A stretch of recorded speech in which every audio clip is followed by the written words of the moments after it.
giving to God the first and best is the natural response of the person who's received his grace. So you ask Dylan, what did the Israelites tithe on? Leviticus chapter 27, verse 30 says this, a tithe of everything. Say everything. You getting tired yet? Tithe of everything. From the land, whether grain from the soil or fruit from the trees, belongs to the Lord. It is holy to the Lord. There's three things I see in here. First of all, they were an agricultural society. So they says, okay, a tithe of the land, a tithe of the fruit. We could say it, we could modernize it by saying a tithe of every deal that I close. A tithe of the sale of my house. A tithe of every paycheck that I receive. A tithe of every tip that I receive as a waiter. A tithe of everything that the Lord brings my way. Second thing I see is that it belongs to the Lord. I think this is where Malachi can say that where God can say through Malachi that you are robbing me.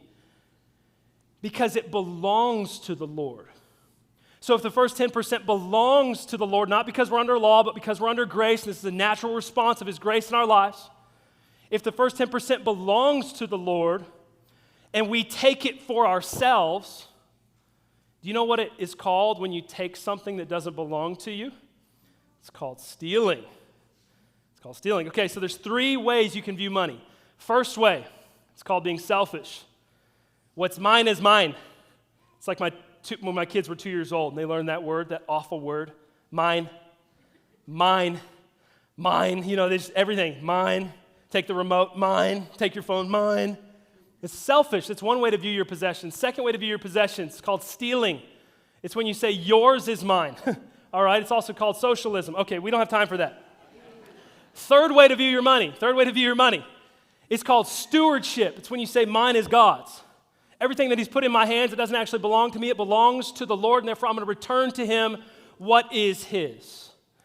Third thing I see in this is he says it's holy to the Lord. It's holy to the Lord. What does that mean? It means every time, whether you give online or you give in the app or you write a check and you put it in the offering box or however you do it, every time you give, it is not primarily a financial transaction. It's primarily a spiritual act of worship. Because the tithe belongs to the Lord. The first and the best goes back to him.